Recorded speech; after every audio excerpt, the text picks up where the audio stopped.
Hola, ¿qué tal, queridos amigos? Bienvenidos a Vladimir a la Carta. Este programa es una presentación de mi cochinito favorito, cómaselo asado, cómaselo frito, también de Trajes Loaiza y de Calzados Ingleses. Hoy nuestro invitado es Marino Alvarado. Él es coordinador de investigación del Programa Venezolano de Educación, Acción, Derechos Humanos, PROVEA, una ONG, como su nombre ya lo hemos identificado en otras oportunidades, una ONG dedicada a la defensa de los derechos humanos en distintos ámbitos, pero sobre todo también mucho en el campo social, laboral, ¿no? Pero en general, pues digamos que es una ONG que ya tiene una larguísima trayectoria en Venezuela en materia de defensa de los derechos humanos. Y te damos la bienvenida, Marino. Gracias por atender la invitación de Vladimir a la Carta. ¿Qué más, Vladimir? Bueno, un placer estar contigo en tu programa. Muchas gracias por atendernos. Bueno, caramba, muchos temas, pero vamos a arrancar por lo último que ha ocurrido en materia de derechos humanos y tiene que ver pues, con esta acción ocurrida o estos hechos ocurridos en el estado de Anzoátegui, en Aragua de Barcelona, luego de que la Guardia Nacional disparara a diversos manifestantes que protestaban por el hecho de que un funcionario llegó a una bomba de gasolina a colocar gasolina con alguna persona amiga, etcétera, pasando por encima de la cola que había, pues, y de la gente que no estaba a gusto con ese abuso, ¿no? Sí, bueno, muy lamentable porque el sábado, finalizando ya el día sábado, se produjo esta situación en la cual fue asesinado presuntamente por un funcionario de la Guardia Nacional, Carlos Enrique Chaparro, de 47 años de edad. Y hay que destacar que este sería la segunda persona asesinada por la Guardia Nacional en el mes de julio, en circunstancias muy parecidas, porque el 17 de julio en la isla de Toas, esto queda en Maracaibo, en el estado Zulia, fue asesinado Joe Albornoz. En este momento no recuerdo la edad, también en una situación que tenía que ver con abuso de la Guardia Nacional en la distribución de gasolina y enardeció a la población, como ocurrió también en Aragua de Barcelona el sábado. Bueno, muy lamentable. Con esto estaríamos hablando que en lo que va del 2020 tenemos 4 personas asesinadas en el contexto de protestas en Venezuela. Una situación muy lamentable.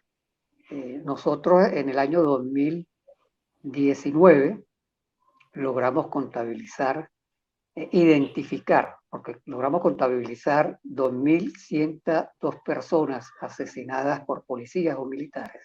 De esas 2.102 identificamos a 1.045 y de ellas 100 fueron asesinadas por funcionarios de distintos componentes de la Fuerza Armada, Guardia Nacional, Ejército, el DGCIN, la Armada, lo cual demuestra que en esto de la violencia institucional, policial y militar, los militares vienen lamentablemente jugando un papel destacado también.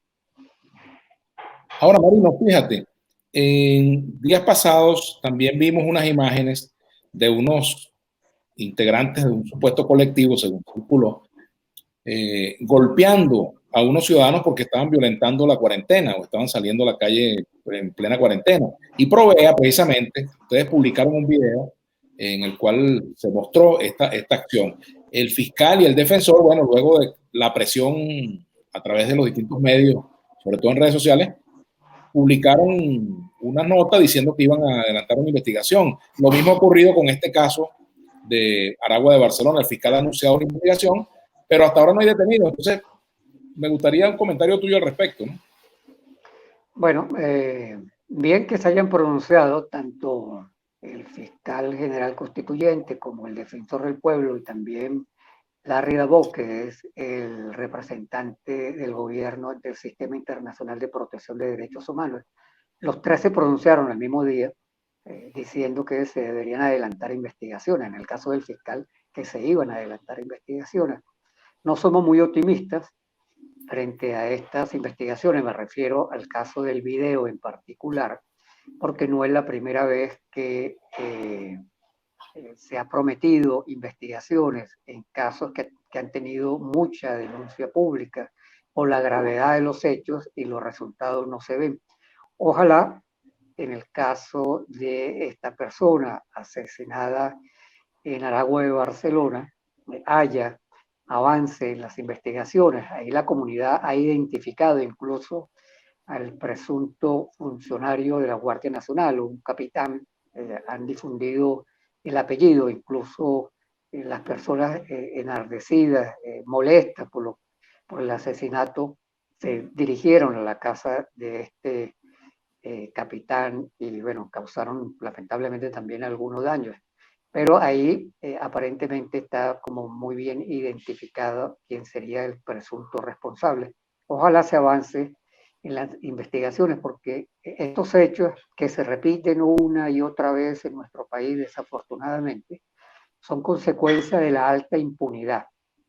Si se investigara y se castigara no solo a quien dispara un gatillo y causa la muerte a una persona, o quien con un bate, como en el caso del video de los presuntos colectivos, golpea a unas personas, sino si se investiga también a los mandos, a los que planifican, a los que dirigen estas organizaciones y estas instituciones, tal vez tuviéramos en Venezuela una situación distinta. La impunidad es la que permite tanto abuso policial y militar, que como decía, solo en términos de presuntas ejecuciones policiales en el 2019 nosotros contabilizamos más de 2.000.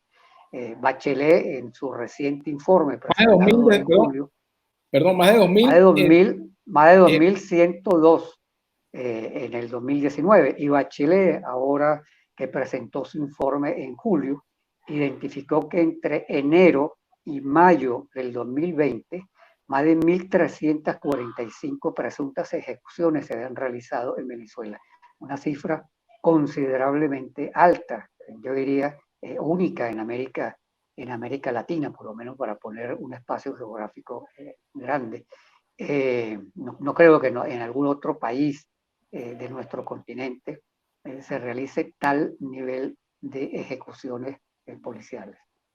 Ahora te pregunto, estas que llaman ejecuciones extrajudiciales, Marino Alvarado, ¿podríamos decir que se trata de una política de Estado? ¿Tiene las características de una política de Estado o aún con todo y las cifras no se puede decir eso? ¿Qué piensas tú? Bueno, nosotros afirmamos que es una política de Estado porque primero viene siendo alentada desde el alto gobierno. Recordemos que Michelle Bachelet en julio del 2009 solicitó la disolución de la FAES y la respuesta que dio Maduro 2 días después, no, las FAES se van a fortalecer, la FAES se ha convertido en un grupo de exterminio, en una maquinaria de terror contra los más pobres en Venezuela. La mayoría de esos operativos son en zonas pobres, con un número altísimo de ejecuciones. Y esto también ha tenido el aval del ministro Néstor Reverol, que además aparece en la cadena de mando como uno de los responsables directos del FAES, pero además de otros cuerpos policiales. Recordemos que el FAES es un componente de la Policía Nacional Bolivariana. Cuando hablamos del FAES siempre tenemos que hablar de la Policía Nacional Bolivariana. Y el defensor del pueblo absolutamente mudo frente a tantos violaciones de derechos humanos y tantas ejecuciones, y un fiscal que investiga muy poco. Además, con investigaciones que son muy discriminatorias. Hace poco, desafortunadamente, 5 personas integrantes aparentemente de un colectivo fueron asesinadas por el FAES. Una de ellas era escolta de la ministra Valera. Como era escolta de la ministra Valera y ella denunció, el Ministerio Público actuó muy rápido, afortunadamente, porque hay que decir que qué bien que en este caso, a pesar, digamos, de que es una excepción, se actuó rápido, fueron detenidos los funcionarios del FAES. Ojalá haya un poder judicial con capacidad y disposición a imponer las penas cuando se establezca el juicio. Ahora se le dictó privativa de libertad, pero la cantidad de personas pobres que son asesinadas en los barrios del país prácticamente esas investigaciones del FAES y de otros organismos policiales, porque hay que decir que el Cuerpo de Investigaciones Científicas, Penales y Criminalísticas también asesina bastante. Sin embargo, yo quiero destacar, fíjate que hasta el año 2017, el organismo policial que más realizaba ejecuciones policiales en Venezuela era el Cuerpo de Investigaciones Científicas. Desde el 2018, pero particularmente en el 2019, y esa es una de las observaciones que nosotros pudimos destacar en el informe anual del 2019, es que superó la Policía Nacional con su componente FAES al Cuerpo de Investigaciones Científicas, lo superó prácticamente en cifras, mientras que casi el 46% de las ejecuciones en el país fueron realizadas por el FAES. El Cuerpo de Investigaciones participó como en 22 o 23% más o menos, lo cual nos demuestra la alta letalidad de la Policía Nacional. Pero además quiero destacar algo, y es que el estado Zulia es el estado con mayor nivel de letalidad. Y eso está vinculado, y tiene que ver con la pregunta que me hacía, si es una política de Estado, con el enorme aliento que le ha dado el gobernador del estado Zulia a las policías para que actúen con tal nivel de violencia contra la población. De todos los estados del país, donde hubo mayor cantidad de ejecuciones policiales, en el 2019 fue en el estado Zulia. Y en los datos que dio Bachelet recientemente, el estado Zulia, en lo que va del 2020, es el estado que tiene mayor cantidad de ejecuciones policiales. Marino, por acá también la gente de tal cual siempre nos están enviando preguntas, Xavier Coscojuela, y fíjate lo que te pregunta aquí, te dice, para usted la presencia de Tarek William Saab y Alfredo Ruiz en la Fiscalía y Defensoría le hizo pensar que los derechos humanos tendrían mayor vigencia en Venezuela. ¿Considera que los cuerpos de policía en Venezuela actúan cada vez con menos frenos a la hora de respetar los derechos humanos? Bueno, fíjate, en lo personal, aquí voy a hablar como Marino Alvarado, yo tenía mucha confianza en Alfredo Ruiz en la Defensoría del Pueblo y parte, digamos, me sentí complacido que hubiese llegado a la Defensoría. Conozco a Alfredo de hace muchos años, viene de ser un defensor de derechos humanos fundamentalmente dedicado a denunciar la violencia policial.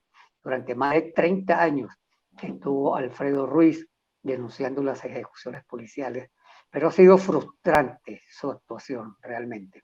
El silencio de Alfredo Ruiz genera causas en Venezuela lamentables y lo que genera es muerte.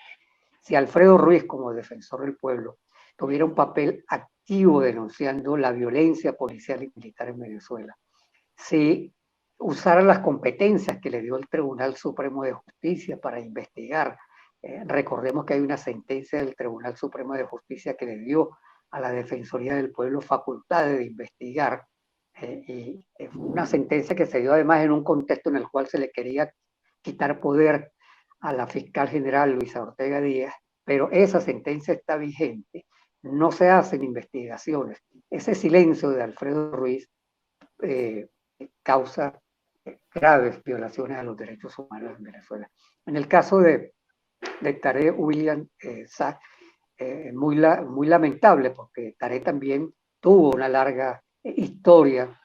Trabajamos juntos en muchas denuncias de abuso policial. Tú también, Vladimir, y además pudiste compartir con él en el Parlamento. Y es frustrante porque son dos personas que vienen, digamos, de una trayectoria de activismo en el movimiento de derechos humanos, que deberían ser muy sensibles a esta lamentable situación de las miles de ejecuciones, que además, como insistimos en PROEA, es una violencia institucional contra los más pobres en Venezuela. Es una revictimización. Es decir, los pobres que están en las zonas populares no solamente tienen que soportar la violencia de la delincuencia, sino también la violencia delictiva de policías y militares que no solo llegan a las casas a hacer allanamientos sin orden judicial, sino que asesinan a muchas personas dentro de las casas. En el monitoreo que nosotros hacemos de Provea, un número importante de las personas asesinadas, de esas 2.100 y tantas personas que fueron asesinadas en el 2019, buena parte de ellas fueron asesinadas en las casas de las personas. Pero además los policías tienen una lógica de rapiña, se roban todo lo que pueden. Nosotros hemos tenido denuncias en Provea, por ejemplo, de ejecuciones realizadas por la policía, donde una vez que han allanado, se han llevado hasta los juguetes de los niños, se llevan la comida, se llevan televisores, se le roban los celulares a la gente. Hay un abuso constante contra la familia, más allá de asesinarle, que ya es el abuso fundamental a un familiar, y además amenazar que si denuncian van a volver por otros hijos o por otros familiares. Entonces, frente a esta violencia tan enorme, tan intensa, institucional, policial y militar en Venezuela, es muy lamentable que dos personas como Alfredo Ruiz y como Tarek William Sack hayan permitido que se haya llegado a estos niveles y que haya tanta impunidad en Venezuela. Y particularmente en el caso de Alfredo Ruiz, que hizo su carrera como defensor denunciando el abuso policial, porque él era el coordinador de la Red de Apoyo por la Justicia y la Paz, una histórica organización, incluso surgió antes de Provea, con la cual trabajamos hermanadamente por muchos años, y siendo él su principal director, y como dije, haciendo carrera en la lucha contra el abuso policial. ¿Cómo es posible que Alfredo Ruiz sea una persona que hoy sea complaciente frente a tanto abuso policial? Fíjate, Marino, ese punto es muy importante y quiero asociarlo a la situación de las detenciones de carácter político. Veía esta mañana, temprano, un video de la hermana una nota, pues, de la hermana de un diputado de Voluntad Popular, de Gilbert Caro. Gilbert Caro, sí. Sí, caramba, donde él está sometido a 4 meses de aislamiento y su cuadro es muy complicado, ¿no? Desde el punto de vista incluso emocional. El tema de la incomunicación de los presos políticos, por ejemplo, ese es un asunto que es importante abordarlo también, ¿no? Las detenciones de carácter político a partir de la ley contra el odio, a partir de las protestas, por ejemplo, el fin de semana, el viernes, el día de la protesta, el día jueves, el día de la protesta de los adultos mayores. Adultos mayores. Eso fue el día 23, el jueves 23. También hubo detenidos, el periodista Carlos Julio Rojas, que estuvo con nosotros la semana pasada aquí, por cierto, en Vladimir La Carta, y también el presidente del Comité de Jubilados del Metro de Caracas, ¿no? Yarle. Sí, bueno, fíjate, en el tema de las detenciones por motivos políticos, estamos hablando que hay, según el Foro Penal, que lleva esa contabilidad de manera muy rigurosa, estamos hablando de cerca de 400 presos políticos en Venezuela. Y casi todos los detenidos por motivos políticos en los últimos 2 años han sufrido desaparición forzada. Algunos por algunos días, otros por algunos meses. En el caso de Gilbert Caro, que si la memoria no me falla, ha sido detenido en 3 oportunidades. En esas 3 oportunidades ha sido sometido a desaparición forzada. Pero además, una vez que son detenidos, sobre todo los presos que van, que son encarcelados en la Dirección General de Contrainteligencia Militar, como yo digo, la DGCIN en Venezuela se ha convertido en la ESMA de Venezuela. La ESMA es aquella escuela de mecánica de la Armada en Argentina, muy emblemática en el caso de Argentina, con tortura y abusos a detenidos políticos, pero en el caso venezolano el DGCIN se ha convertido en un centro de tortura, pero además se incomunica a los presos políticos. Se les limita la visita a sus familiares. Hay que recordar que tenemos presos políticos por lo menos en 3 cárceles principalmente, aunque están distribuidos en algunas otras partes del país, que son la Dirección General de Contrainteligencia Militar, las sedes del SEBIN, tanto en el Ecoide como en Plaza Venezuela, y la nueva prisión militar que está en Fuerte Tiuna. donde está el general mayor Rodríguez Torres, el general Baduel y otras dos personas que en este momento no recuerdo su nombre. Las permanentes limitaciones que se le ponen a los familiares de los presos políticos para visitar, y hay que contrastar. Mira, Chávez, siendo preso político, daba declaraciones a la televisión, a la prensa, lo visitaban no solamente familiares, lo visitaban desconocidos, gente que quería conocer al comandante Chávez en aquella oportunidad, se le permitía la visita. Muchos de los presos políticos del golpe de Estado, de los dos intentos de golpe de Estado del 92, algunos hoy son dirigentes políticos del chavismo, gozaron, digamos, de esa relativa libertad que se le dio, lamentable que hayan sido presos políticos, pero esa relativa libertad que se le dio a los familiares de poderlo visitar, de que pudieran dar entrevistas. Los presos políticos, primero, no deberían existir en Venezuela presos políticos, y en segundo lugar, en aquellos casos donde sea necesario detener, porque también hay que ser conscientes que hay personas que pueden cometer delitos por motivos políticos y tendrían que estar encarceladas, pero se le debe garantizar no solamente todos sus derechos humanos, sino que a sus familiares se les debe respetar, se les debe tratar con dignidad y se les debe permitir que puedan visitar a sus familiares. Hay, por cierto, Marino Alvarado, hay casos de personas que, por ejemplo, están siendo solicitadas por organismos de seguridad y como no aparecen en sus casas, se llevan a la mamá, hermanos, etcétera, esposas. Sí, mira, es un patrón nuevo. ¿Puede tener eso algún asidero legal? Mira, es un patrón nuevo. Nosotros hemos ido identificando, voy a tratar aquí de memoria de resumir algunos patrones nuevos que han ido surgiendo en los 3 años de materia represiva, que es importante que la población conozca. Uno de ellos es la imposición de abogados públicos a buena parte de los detenidos políticos. Toda persona detenida tiene el derecho a escoger su abogado, sea un abogado público o un abogado privado. Bueno, el Estado le ha venido imponiendo abogados públicos, no permite que tenga defensa privada. En segundo lugar, todo detenido tiene derecho a entrevistarse con sus abogados, sean públicos o privados, y conocer junto al abogado los motivos por los cuales se le está acusando. Bueno, muchos de los detenidos políticos en Venezuela llegan al tribunal al momento de la presentación en el tribunal sin que hayan tenido los abogados posibilidad de acceder al expediente y sin que el propio detenido sepa de qué se le está acusando. Se entera en el momento en que el fiscal ahí, en el propio tribunal, le dicta, digamos, los delitos por los cuales estaría siendo acusado.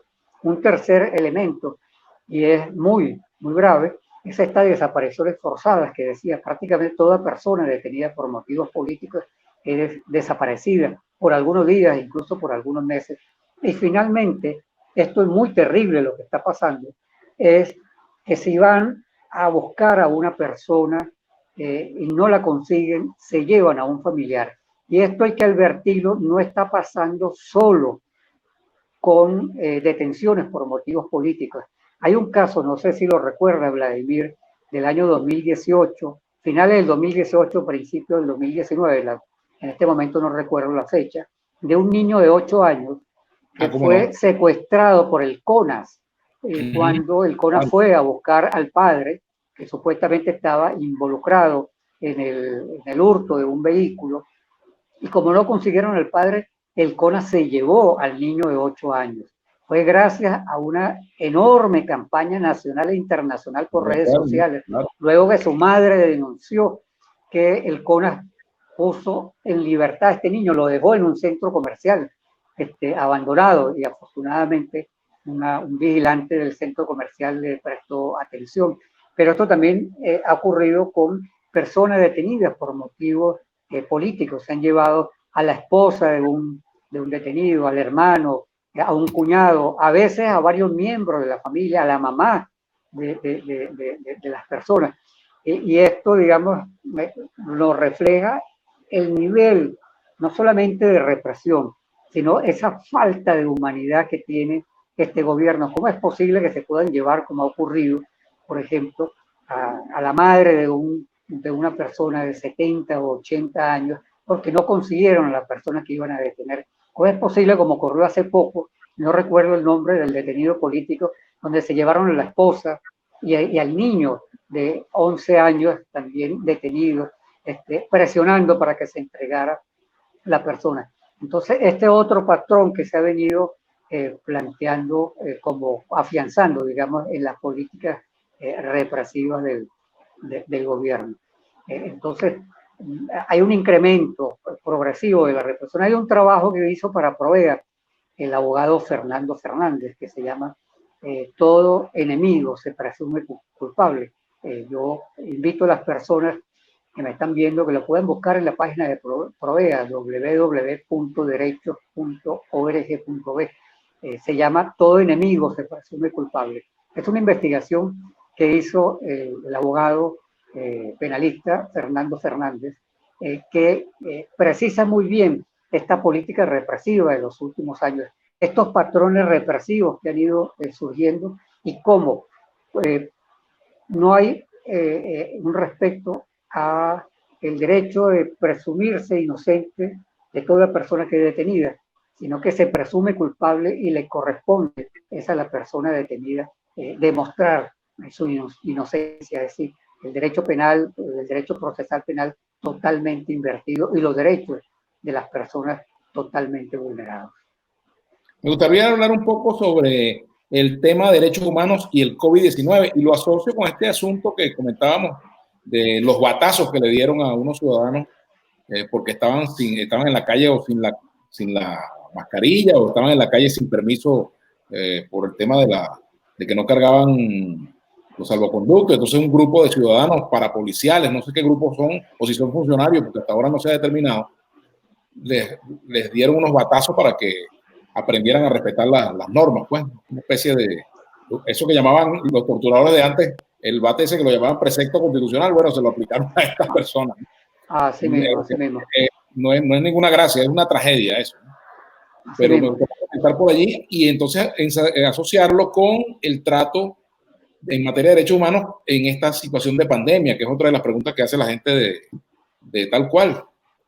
Sí, bueno, en primer lugar habría que precisar que definir normas excepcionales en una situación como la que estamos viviendo del COVID-19 es correcto, ¿no? Nosotros, en principio, estamos de acuerdo que se tomen medidas excepcionales, pero el gobierno, desafortunadamente, las ha usado para incrementar el control social e incrementar la represión. Si una persona no cumple con las medidas preventivas, tal como se le insiste a través de las redes sociales y a través de los medios públicos, lo correcto es que esta persona sea orientada, pero no puede ser detenida, porque eso no es un delito. Nadie puede ser detenido en Venezuela si no ha cometido un delito. En segundo lugar, es totalmente contradictorio, porque a las personas se le detiene porque no han cumplido las normas, pero se le lleva a unos recintos policiales, se les junta junto con otras personas en espacios muy reducidos y se les expone más bien al contagio. Y por el otro lado, tenemos situaciones de humillación. Hay videos, nosotros hemos difundido en Provea varios videos. Hay uno que recuerdo en este momento en el estado Lara, cómo la policía del estado Lara ponía a hacer ejercicio en la calle en cuclillas, humillando a las personas, ejercicios forzados, y humillándolas también ante la población porque no portaban el tapabocas. Y en el caso de los videos, los propios colectivos del 23 de enero se han encargado de difundir unos videos donde ellos hacen unas rondas amenazando a las personas que si salen van a ser castigadas, pero además en los videos se muestran las personas concentradas en un campo deportivo y en el cual se les está obligando a hacer ejercicios. Y en el caso de este video que tuvo mucha difusión y bueno, sí, ya hablamos, respondió el fiscal, respondió el defensor, no solamente era ejercicio, sino que se estaba castigando digamos, corporalmente.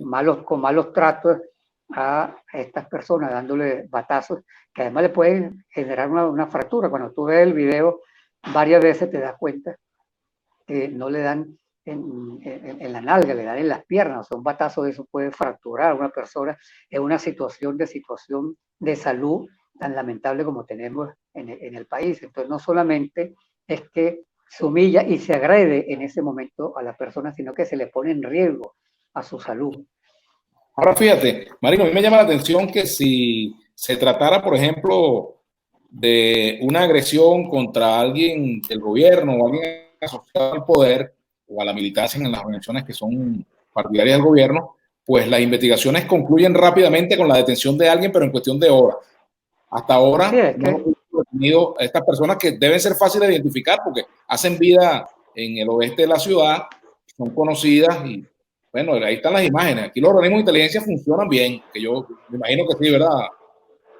Bueno, funcionan cuando les conviene y funcionan discriminando porque son muy efectivos para detener a disidentes, a líderes sociales como Rubén González, que me gustaría que habláramos un Sí, claro, por poco supuesto. el caso de Rubén, que el 28 es el juicio en tribunales militares, la apelación, perdón, pero son muy efectivos cuando se trata de disidencia política. Cuando se trata de investigar casos donde presuntamente las víctimas son altos funcionarios del gobierno o alguien vinculado de eso que el común de la gente le llama los enchufados.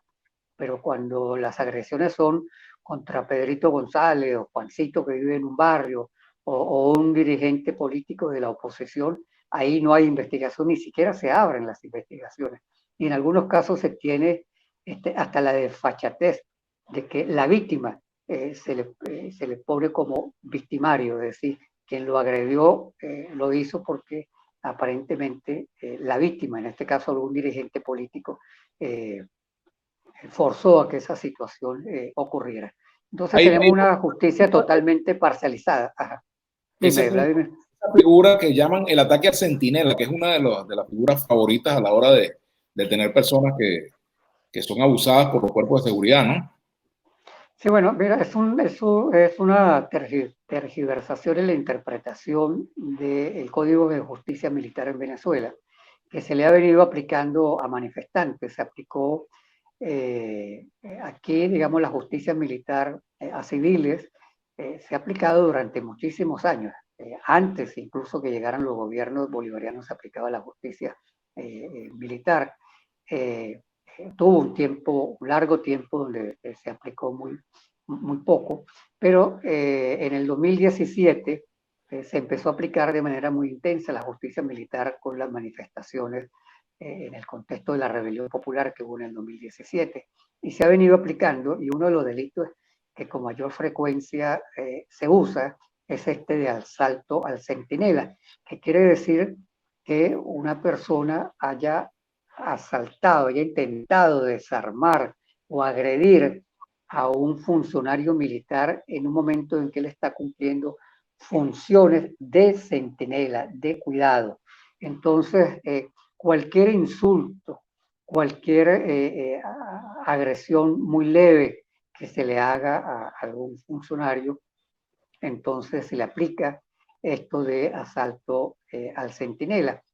Pero además aquí hemos tenido casos, digamos, que son totalmente desproporcionados.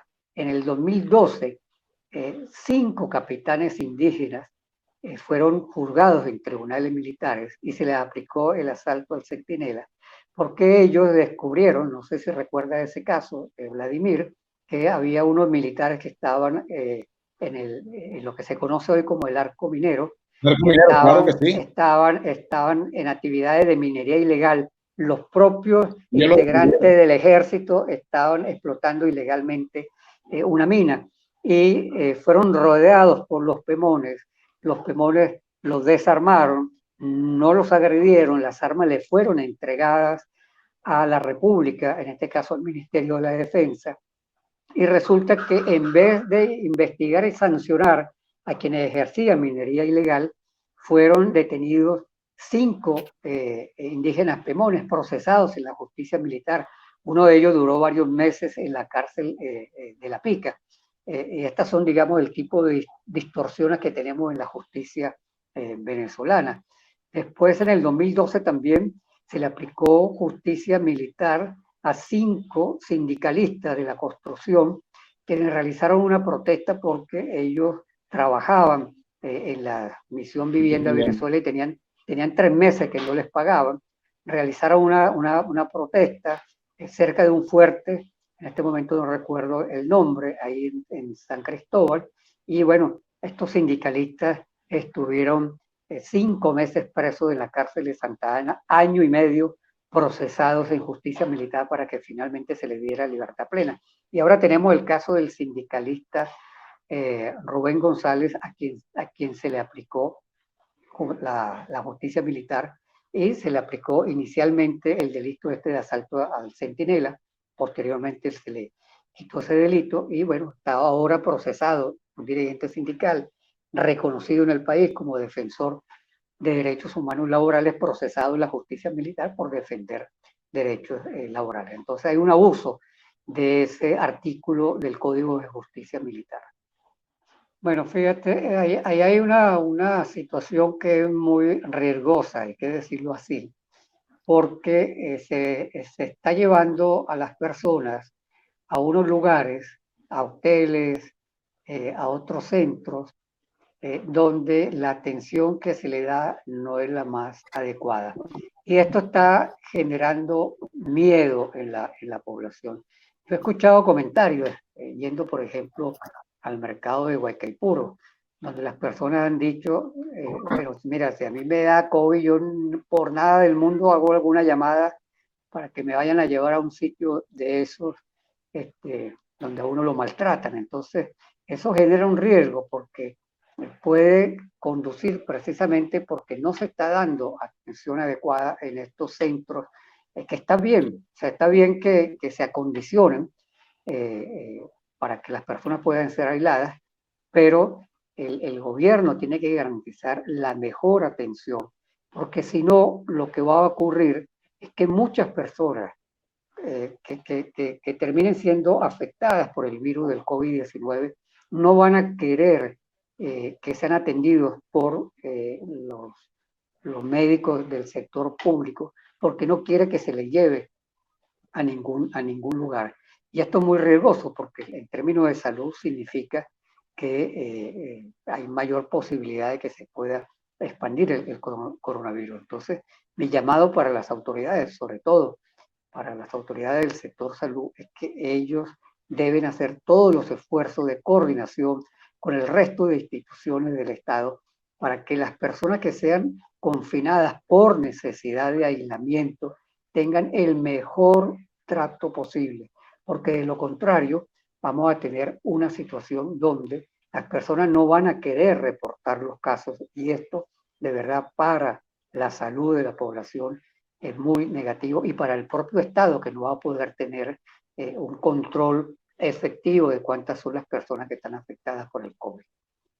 ¿Ustedes tienen reportes de parte de los trabajadores de salud sobre situaciones que se han dado en los hospitales? Por ejemplo, el nivel de ocupación, si hace falta espacio, etcétera. Porque se había dicho aquí al comienzo, yo recuerdo que habían dicho que al comienzo que había espacio para todos los casos que se pudieran presentar.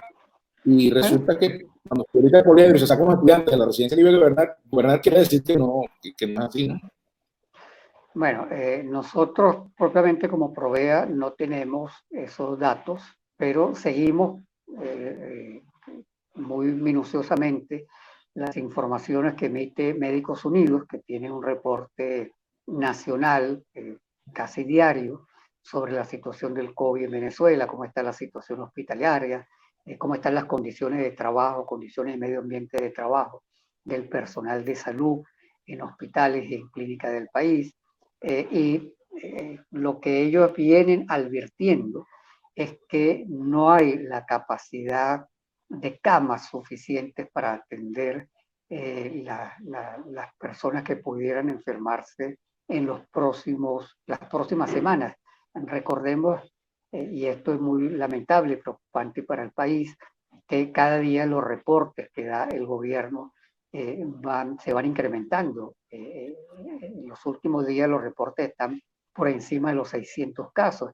Es muy posible que en una semana o 2 semanas cada reporte diario sea de 1000 personas o más afectadas por el COVID, y nos coloca en una situación muy, muy difícil en términos de salud, porque ya lo habían advertido los médicos en Venezuela, distintos gremios de médicos, los colegios de médicos, Médicos Unidos de Venezuela, las organizaciones de derechos humanos como PROVEA, de que no hay una capacidad instalada en el país para atender una expansión del coronavirus. Por eso es que es muy importante, y esos mensajes, si tú ves las redes sociales de Provea, te das cuenta que permanentemente nosotros estamos enviando mensajes diciéndole a la gente que tiene que tomar las cuentas, tiene que tomar en cuenta las normas preventivas frente al COVID.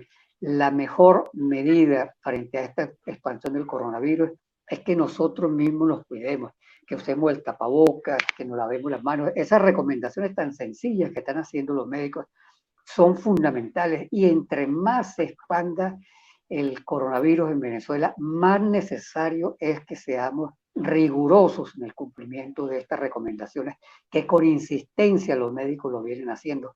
Pero también es urgente que el personal de salud en el país tenga las condiciones y medio ambiente de trabajo que les permita atender a los pacientes. Ya estamos hablando, si la cifra no me equivoco, de 10 médicos fallecidos en el país, pero pudiera no solo aumentar la cantidad de médicos que fallecen, sino también personal médico que le da miedo ir a trabajar y no vaya a trabajar, personal de salud, además con esos sueldos tan miserables que ganan, a exponer su vida porque no se le garantiza no solo el tapabocas, sino que no tienen otras condiciones en los hospitales para poder atender a una persona que llegue con COVID-19.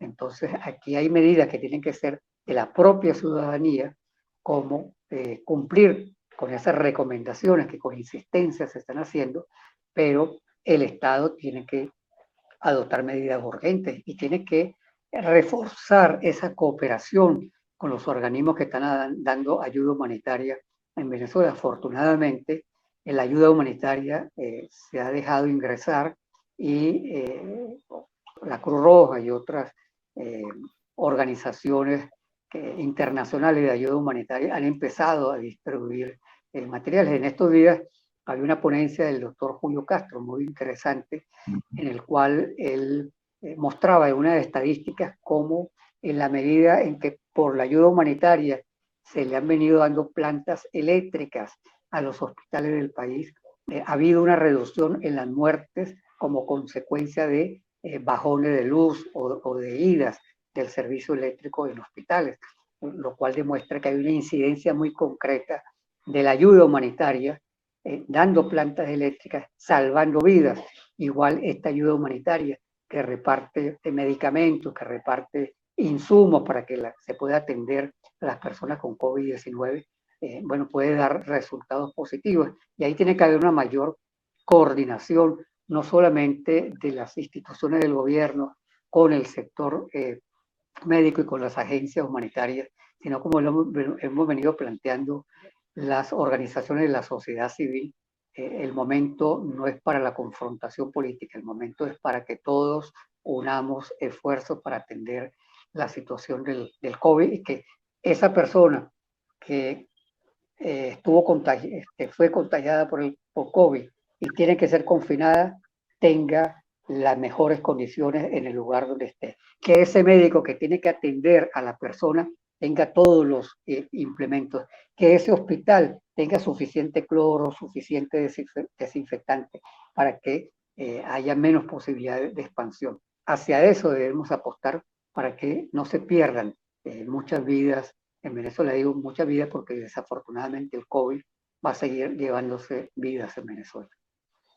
Dos temas asociados. Uno, las sanciones, y el otro, el acuerdo político-gobierno-oposición para que efectivamente puedan verse en el país más ayuda, más recursos a objeto de detener el avance del coronavirus. Mira, las sanciones económicas, las impuestas principalmente por Estados Unidos, terminan afectando a la población venezolana más que al poder, más que a quienes detentan, de hecho, el poder en este momento en Venezuela. El gobierno ha venido justificando muchas de las cosas que están ocurriendo, diciendo que se debe a las sanciones. Las sanciones empezaron realmente en noviembre del 2018, como muy bien lo ha demostrado el economista Manuel Suterland. Y ya el país venía en una situación económica y social bastante desastrosa.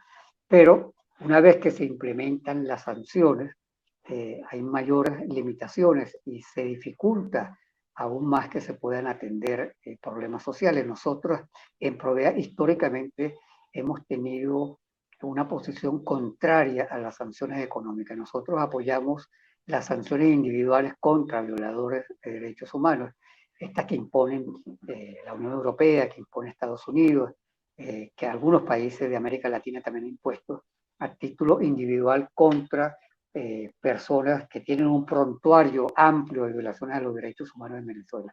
Pero hemos condenado desde hace mucho tiempo las sanciones económicas, no solamente las que se han impuesto a Venezuela. Nosotros hemos sido contrarios a las sanciones económicas contra Cuba, éramos contrarios a las sanciones económicas contra Libia en su momento, porque consideramos que estas sanciones económicas, la historia ha demostrado, y hay documentos de Naciones Unidas muy interesantes que demuestran que las sanciones económicas terminan afectando a la población, mientras que el círculo del poder tiene cómo evadir esas sanciones. Ellos no se ven afectados en su calidad de vida. La calidad de vida se deteriora para los que ya tenían una calidad de vida deteriorada en el caso venezolano. Entonces, ahí hay una política equivocada del gobierno de Estados Unidos que ojalá rectifique próximamente. Y como digo, nosotros sí compartimos las sanciones contra aquellos que tienen un amplio prontuario de violaciones a los derechos humanos. Y no recuerdo la otra. El tema del acuerdo político gobierno el acuerdo, mira, el acuerdo político creo que es esencial. Nosotros, varias organizaciones de la sociedad civil, hemos venido planteando la necesidad de que haya un acuerdo mínimo entre los diversos sectores de la oposición y los sectores que integran el gobierno de Maduro, para que se pueda atender la emergencia de salud del COVID-19. De hecho, sabemos que ha habido algunos diálogos que han permitido y han dado como resultado el ingreso de parte de la ayuda humanitaria, incluso haya participado hasta instituciones norteamericanas como USAID, por ejemplo, en esos acuerdos del gobierno ha permitido que ayuda humanitaria de USAID haya podido entrar a Venezuela. Es que bien que se haya logrado, pero solamente ocurrió en una oportunidad, no ha vuelto a ocurrir. Sabemos que hay un diálogo entre el sector médico que está vinculado a Guaidó y el sector médico vinculado al gobierno de Maduro, que mantienen unos diálogos muy positivos, que eso ocurra. Ojalá eso permita avanzar a acuerdos políticos como mínimo para atender la emergencia del COVID.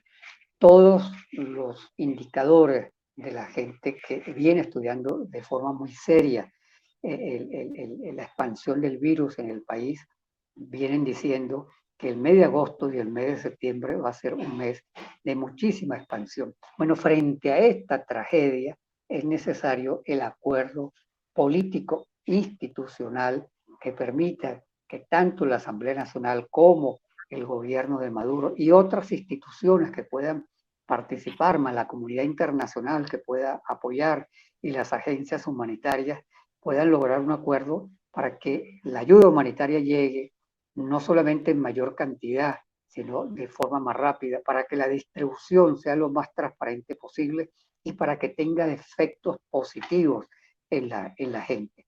Bueno, a mí me satisface mucho escuchar, por ejemplo, a veces al doctor Julio Castro, cuando él dice, bueno, llegó a algunos hospitales la ayuda humanitaria. Qué bien, porque uno sabe que esa ayuda humanitaria se expresa en concreto en que un médico va a tener su tapabocas, va a tener sus otros implementos para poder atender a una persona, que a lo mejor ese centro de salud va a tener planta eléctrica, que a lo mejor van a llegar algunos medicamentos para atender otras patologías, porque si bien tenemos la emergencia del COVID-19, no podemos olvidarnos de las otras personas que necesitan también atención de salud en el país, los enfermos con cáncer, las personas que necesitan diálisis.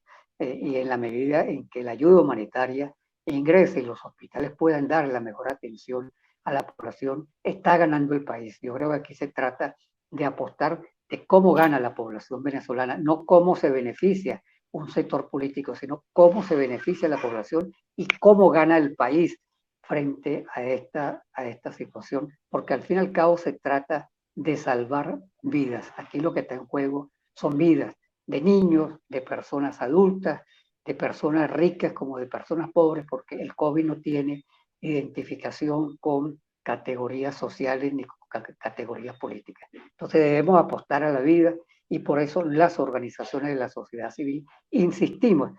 Sabemos que es difícil, pero nosotros vamos a seguir insistiendo porque es lo correcto, es lo que hay que hacer. Y si no se hace, la historia le cobrará a estos actores políticos de hoy, a quienes están en la oposición y quienes están en el gobierno, el no haber atendido una emergencia tan grave como la que tenemos actualmente en el país.